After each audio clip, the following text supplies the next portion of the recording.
Hey everybody! Welcome to this mini movie review. This review is on 2019's Ready or Not. I was trying to figure out what movie I wanted to review for number 23, and I had heard through, the internet and things like that, because I don't really watch a whole lot of trailers because they always put too much in it, and then usually it ruins the movie because they put the best parts in it, and then so I kind of like to go in cold or blind a little bit when I watch a movie. So what I had heard and put together in my head, based on what I had heard, is that this movie, Ready or Not, I'd heard it was pretty good, that it was fun, kind of crazy and stuff.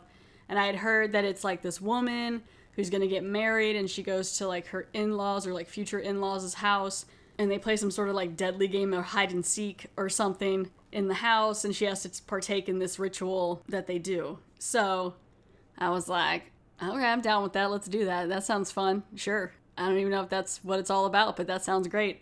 So now I'm going to read here a little bit on Wikipedia. Just a brief little rundown before I go and watch the movie. Again, 2019's Ready or Not. It's an American comedy horror film, which is always kind of fun. It's been a while since I did a comedy horror, I think. I think the last one I probably did was probably The Babysitter. So this is, like I said, an American comedy horror film directed by Matt Bettinelli-Olpin and Tyler Gillett from a screenplay by Guy Busick and R. Christopher Murphy. Apparently it's Samara Weaving, probably Samara, as a newlywed who becomes hunted by her spouse's family because it's part of some sort of wedding night ritual thing. It also has Mark O'Brien, Adam Brody, Henry Czerny, and Andie MacDowell. Oh, I bet she's playing the mom. That'll be fun. I haven't seen her in a movie in a long time. It runs about 95 minutes. It was released by Fox Searchlight Pictures July 27th, 2019 at Fantasia, August 21st, 2019 in the United States. The budget was $6 million, and it made in the box office $57.4 million. So that's pretty good. I'd say it's a pretty good return there. And then when I said Fantasia, that was the Fantasia International Film Festival. That's what I meant.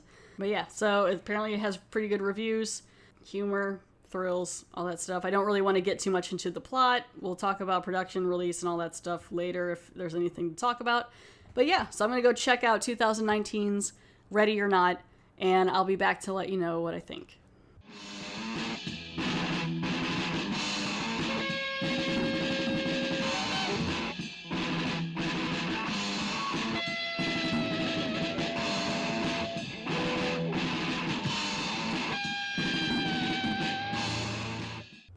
Okay, so I watched 2019's Ready or Not. First of all, let me make a small correction, or at least acknowledge that I forgot something. So, Samara Weaving, I'm going to just call her Samara. I'm not sure which way it is. I want to say Samara, but I think that's because I've seen The Ring. And if you hear noises in the background, Gus has the zoomies right now, so he's playing. So if you hear something, that's what that is. Anyway, what I didn't realize is I was like, oh yeah, I don't do a whole lot of horror. Gus, no. But as I was watching the movie and I was like, oh, Samara Weaving, what else has she been in? Not realizing what I did. Because I was saying earlier, before I watched the movie, that the other horror comedy that I could think of that I reviewed off the top of my head was The Babysitter. And lo and behold, she played B, the babysitter, in that movie, in the movie The Babysitter. She played the babysitter. So that's fun. And she didn't disappoint. She was great in this too. She was fun in The Babysitter. She does a really good comedic timing and facial expressions and the way she delivers the lines that is fun. So, I watched Ready or Not. Interesting movie. It's kind of a mixture. It reminded me of a mixture of Get Out and Monster Party. To me, it's not something that hasn't been done before, but it's just been done in a different type way where it's a situation that it just gets sprung on the person and then there's a whole background of reasoning of why they're doing something. I mean, it happens in a lot of movies, but I mean, the way it was set up, it reminded me of a combination of those two movies. You got this chick, and she's played by Samara Weaving. She's marrying into money to this guy. I'm not going to worry about names right now. I'm just going to go through and give a brief summary and then go through some of my favorite parts and things. So basically, she's getting married into this rich family. She's not sure she really fits in. She's never really had a lot of family of her own. She's a foster child. And so she is excited to get in this family, but it doesn't seem like anyone really knows her that well. Her and the guy have only been together for 18 months. The movie itself starts out where it's two kids and they're kind of doing this situation, playing this game, the hide and seek game, where they're, it's 30 years prior. There's a bride and a groom, and the groom gets killed and dragged into a side room, and you see the two young boys, and the one hides the other and tells him, to just be quiet. And then when the groom comes by for help, the kid is like, oh, here he is, like, because they're obligated to say, and then they kill him and things like that. So then it cuts to now. So there's some sort of background and history to this movie of why they do the things they do. So they're having the wedding, and I forgot one of the reasons I wanted to see this movie is I saw a couple pictures in, like, promotion for this movie, and there's this woman who's super angry. I find out she's the aunt. So she's, like, this angry old aunt. Well, she's not super old, I guess, but she's older, and there's this scene where she's sitting in the wedding and on the side in a chair, and she just has her face, instead of a smile, it's completely the opposite direction, and she's got this white hair, like, it's all slicked back, and she's got this grumpy look and this, like, mascara on, and I was like, oh, she looks fun, I want to see this movie. I forgot, when I saw her there, I was like, oh yeah, that was who I remember. I remember why I wanted to watch this movie. She was great. The woman who played her was great. The aunt, I really liked her. Her hair and her disposition. So they have the wedding, and then at the wedding night, you have to play this game. So it's like this family comes from money that they got from creating different games, different types of games, board games, things like that, other types of games. And they have this box, like there's this ritual, and all the family's there. And so you got like the husband, and then his brother and his wife, the drugged up sister. She was great. I liked her character in it. Everyone was pretty great in the movie. Everyone added something to it, had a different type of personality, played it well. And this movie was shot really well. Like, it was very beautiful in the sense of how it shot the house that they're in. It really gave the illusion or the image that it's such a big house, it's such a grand house. There's all these corridors and secret rooms and things, and I really felt like they shot that really well. It was done really nice. I liked it. So if you pick hide and seek as your game, like there's a box and there's a story behind it where like their great-great-great-great-grandfather or whatever, I'm not sure how many greats, but got this box from a guy. Then he was able to get into money, and basically you kind of put it together where it's like they made a pact with the devil kind of thing, and now the family for generations has been cursed by this, that if they don't do this ritual when someone in their family gets married, they're all going to die. They don't really have proof that would happen, but they all believe they're going to die. So that's what they have to do no matter what. Most of the games are fine. There's chess, there's like backgammon or something, I don't know. But if you get hide and seek, this is the situation they have to do. You have to get hunted. So it's at midnight. They do the ritual or they do the ceremony. She pulls the card. It's hide and seek. Her husband is like, damn. Because he tried to give her a way out and she didn't take it. But he didn't really tell her. And that's one thing about this movie that did bother me. He could have avoided all of this. He didn't like this situation that he was in. If you get married, you have to go through this house, the family, and do it the way they want. Don't get married. Like, if she really wanted to get married, just be like, I can't, or I don't want to, or I never want to get married. Or even, I don't know if you could just tell her why, but he still goes along with it. And it's like, I think part of him still feels the obligation, and eventually he kind of comes back around to being just as warped as everyone else. But for a while, I'm like, this could have probably been avoided. And also, as soon as she found out what the situation was about that they were being hunted, or she was being hunted, I was like, oh, they're not getting out of here together. They're not together. I was like, there's no way. I'd never take them back. Like, she wouldn't take them back. I wouldn't take them back. No one's going to take them back. It's over. And she plays it really well, because it just kind of getting freaked out. Because, like, at midnight, they're like, oh, you got to hide, and we're going to give you, like, 100 seconds or 100... I don't know, they played some weird song on an album about hide and seek or something, why they all grabbed weapons and stuff, and she went and hid, and she's like, okay, and, like, she's kind of taken seriously, but she doesn't know they have weapons. Like, they don't tell her. They're like, go and hide, and then we'll find you, and you have to make it to dawn or whatever. Because she was like, how long is this going to last? Because it's already, like, midnight, and she's like, I want to get back to getting busy with my husband, you know, and they're like, dawn. And she's like, okay. And so she goes and hides in a dumbwaiter. And then eventually, after like, I don't know, like an hour, she's like, you know what? No, this is boring. And they've already shut off like all the cameras and things in the house because they don't like to cheat. So everyone's got weapons and they're all looking for her. And eventually, like, they try to keep the husband in another room because they're afraid he's going to help her. No one's in there with them, which is stupid because there's pocket doors everywhere that run all over the building. And they know that. They have to know that. So then when they go in there and he's not there because he took a side door, they're all like, oh shit. And you're like, well, yeah, man, watch the door. So yeah, so then, you know, it's a whole big chase thing. People get shot, people die. A lot of the help die, which I thought was kind of interesting. Like, because they were all just like, oh, another maid, you know, like they're like all bummed out, but not quite. But it's just like these poor help or like workers at the place, like they don't know what's going on. I mean, they kind of know, but it doesn't affect them. Everyone's drinking and doing drugs. Like the one sister is hopped up on cocaine and keeps killing people without meaning to, and it's kind of got some funness to it, and different things. There's some kids in there too that they try to put to bed beforehand. The kids get out. She ends up running to a barn, and the one kid shoots her through the hand. And it's just like a whole thing of, this is what we've always been doing because we have to, because this is why we have money. And the one woman who married another brother, she was fine with it. Even though she married into it, she was like, oh, cool, okay, yeah, I guess we gotta do this ritual, okay. Then, you know, they don't technically kill you, they drag you in once they catch the person, and then they perform this, like, blood ritual to Satan, which I thought was a little funny, because they were like, oh, hail Satan, and I'm like, okay, sure. And there's, like, a chalice and blood and things like that. So they have to perform it before the sun comes up, and then everyone's after her, they're running all around. So let me just talk about a couple things that I liked and things that stuck out to me, and then I'll kind of wrap it up about how the movie ends. So there's a death in there that was kind of dumb. The dumb waiter death. There is, I guess she was a maid, or like the babysitter, the nanny, or whatever, who was trying to get away and hide, and she runs back to the same dumbwaiter that Samara Weaving was hiding in. And it's more like a trap. They played a couple times where, like, you'll think someone's going to help you, but they don't, and they're calling for help. So she was acting like she was scared and like, this is crazy. And then as soon as Samara Weaving's character came over, she was like, she's over here, you know, and called for her.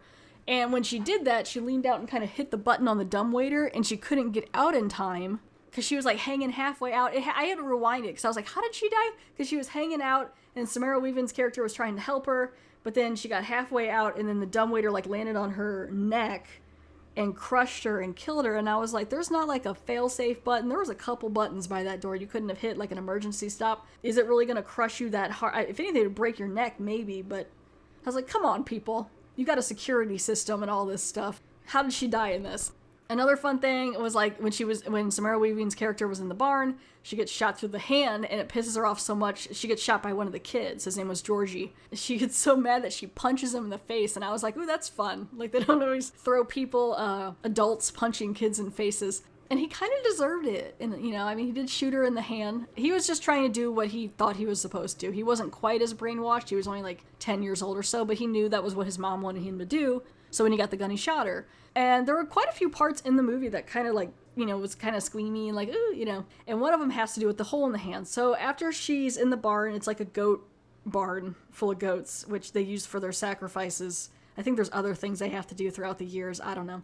But they have all these goats. So like all the dead bodies and things that they have, they throw in this pit in the middle of the barn. She falls into this pit. It's real stinky. So now she's covered in this stink and she's like freaking out. And so she climbs up this like ladder and the ladder breaks. And so she's got to reach up and grab. And right as she's reaching up to grab, she grabs with her good hand and then she goes to grab with the one with the hole in it. And you see this nail sticking out. And I was like, oh no, I was like freaking out. This part I was like, oh, it's going to go through the hole. It's going to, you know, I was like, I don't like it. And it does. It goes through the hole and she screams and she's got to pull herself up. And it's just like, ugh, it's bad. And then she like wraps up her hand and stuff. But I was like, whew, that was tough. There also was a pretty good scene. Andie MacDowell was fun in it. She did play the mom. She liked Samara Weaving's character. She didn't like the fact that they had to do this stuff, but she also too was stuck because she married into it. And her son, the husband of Samara Weaving, had a really nice like talk, like a heart-to-heart kind of thing, where he was basically like, you know, I'm not gonna let you hurt her. And she's like, honey, I have to, I'm sorry. And she's just like chain smoking these cigarettes. And I thought she did a pretty good job. She did well for what the role was, because she kind of was taking Samara Weaving's character under her wing but then ended up having to turn it around as soon as she drew the hide and seek game. Even if you like her, it's like, well, this is what we have to do. So that was kind of a cool scene. There was a scene too when she gets caught. So she gets caught eventually and put on this ritual table where she's like tied down, and there's this chalice going around, and everyone takes a sip, and then all of a sudden one of them starts spitting up some blood, and you find out the drunk brother, played by Adam Brody, he was just gone. Like, he kind of sobered up towards the end, but he was sick of the situation and didn't care if they all died or not, because he felt he all deserved it. Alex and Daniel are the brothers. From what I can see on Wikipedia here, Daniel, the alcoholic brother, hides Alex. Alex is the main guy, the husband, who marries Samara Weaving. I'm going to say Samara. Samara Weaving's character. So Alex has been shielded from this a lot of the time. So the alcoholic brother has been dealing with this a lot longer. That's probably why he's an alcoholic. So her name is Grace. Yeah, her name is Grace. Okay, so Grace and Alex.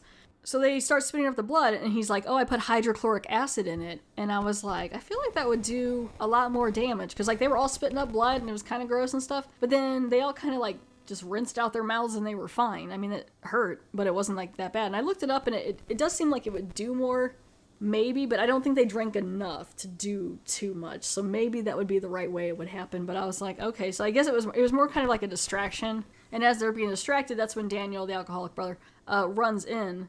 And then at this scene, at the ritual, like, everything's just going down. She gets up off the thing and off the ritual table, and she does this weird scream, which I think, from what I heard, like, she was proud of it, kind of, I think, but it sounded like a goat, which maybe was the point, but it didn't sound that great. It kind of pulled me out of the movie a little bit, this weird blood-curdly scream she did. And so there's just a whole bunch of fights. Everyone starts killing everybody. An oil lamp breaks and there's fire, and I'm like, there's no sprinkler system in this giant, massive house. I mean, I guess that makes sense. But it starts, like, burning up the house and things. Everyone's fighting everybody. Gets down to, a couple of the people there. They're trying to do the ritual still. They're like, Hail Satan, woo. And so her husband now is kind of in it. Like, he's like, you know what? I don't want to die. I'm sorry. I got to do this. So he's going to stab her now, which is the end of the ritual. And so at the last moment, Grace moves. She moves and takes the stab to her shoulder and gets out. So dawn breaks. So it's dawn now. And they're all standing around. It's probably like 5 or 6 of them, and the sun's up, and they open the window, and they're like, nothing happened. Because, like, they had heard other stories of people dying in fires and things, like families that it had happened to. Maybe the tradition was a lie. Maybe we never had to do this to begin with.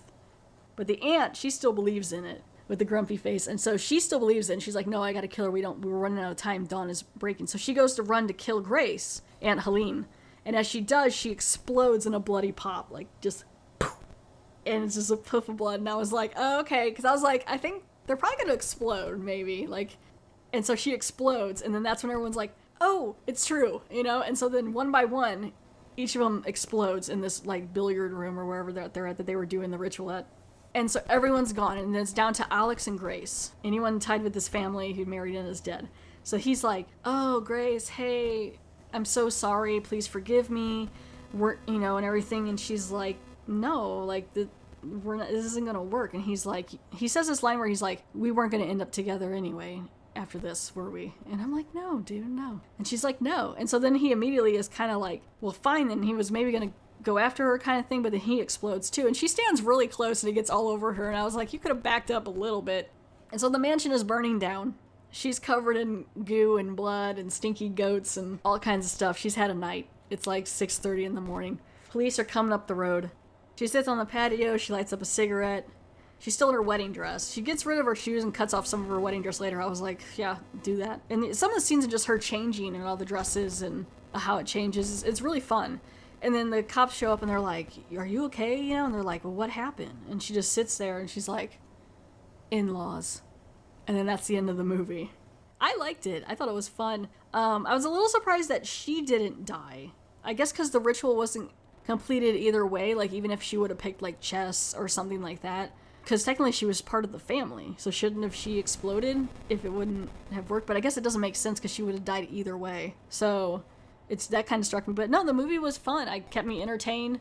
So yeah, so if I had to go with crossbows, I would rate 2019's Ready or Not 7 out of 10 crossbows.